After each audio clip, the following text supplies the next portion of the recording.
यूं तो भ्रष्टाचार को समाप्त करने के लिए सरकारें नए नए कानून लाती है, जिसका अनुपालन न्यायपालिका में बैठे न्यायाधीश भी कराते हैं। लेकिन सिस्टम में बैठे सरकार के ही नुमाइंदे जब भ्रष्टाचार के दोषियों के बचाव में उतर आए तो सवाल उठना लाजमी है। ऐसा ही एक मामला सामने आया है जिसमें ठेकेदार और उसके पुत्र ने मिलकर तिगड़म कर एसडीएम से 1 करोड़ से ज्यादा की रिकवरी को रुकवा लिया, जिसकी शिकायत कलेक्टर और कमिश्नर से की गई है। गौरतलब है कि भिंड जिले की महगांव तहसील के ठेकेदार संजीव शर्मा के द्वारा 1 दशक पूर्व 4 सड़कों का निर्माण किया गया था। सड़कों की गुणवत्ता को लेकर शिकायत की गई थी। जांच में गुणवत्ता विहीन पाए जाने पर ठेकेदार के ऊपर 1,11,67,977 रुपए की रिकवरी पीडब्ल्यूडी विभाग के द्वारा निकाली गई थी।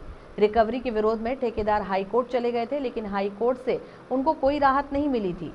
तो महगांव तहसीलदार ने ठेकेदार संजीव शर्मा की संपत्ति कुर्की करके वसूली करने का आदेश दे दिया।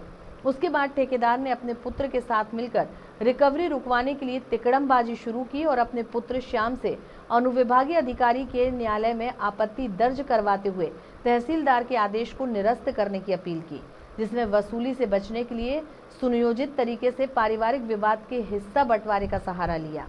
जिसमें हैरत की बात तो है कि महगांव के एसडीएम नवनीत शर्मा ने तहसीलदार के वसूली आदेश को निरस्त कर दिया और जमीन को बिक्री से वर्जित होने के कारण संपत्ति कुर्की पर रोक लगा दी। हालांकि ठेकेदार के पुत्र ने कुर्की मामले में तहसीलदार के यहाँ वाद विवाद को लेकर उपस्थिति तक दर्ज नहीं करवाई। इसमें हैरानी की बात तो है कि जब तहसीलदार के यहाँ बेटा पार्टी नहीं था तो उसको अपील करने का अधिकार ही नहीं था।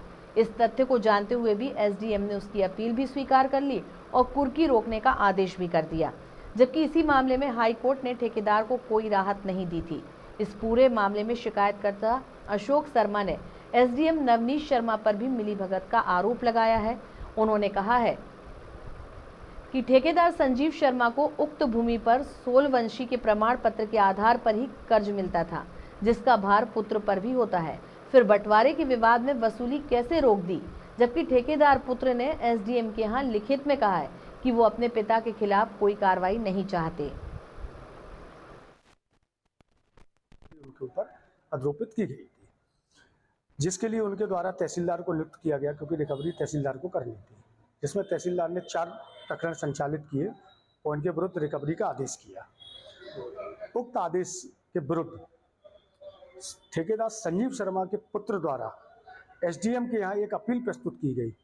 यहाँ कानूनी त्रुटि ये हुई है कि संजीव शर्मा ठेकेदार का जो पुत्र है वो तो तहसीलदार की और लोक निर्माण विभाग की कार्रवाई का पक्षकार ही नहीं था, तो वह तहसीलदार के आदेश को एसडीएम के चैलेंज कैसे कर सकता था। इसमें सब ये संजीव शर्मा ठेकेदार था, उस पर वसूली थी शासन की। उसने ग्वालियर का गलत पता दिया था, तो वहाँ पे हमने कंप्लेंट की थी, यहाँ के लिए ट्रांसफर कर दिया केस ग्वालियर के लिए।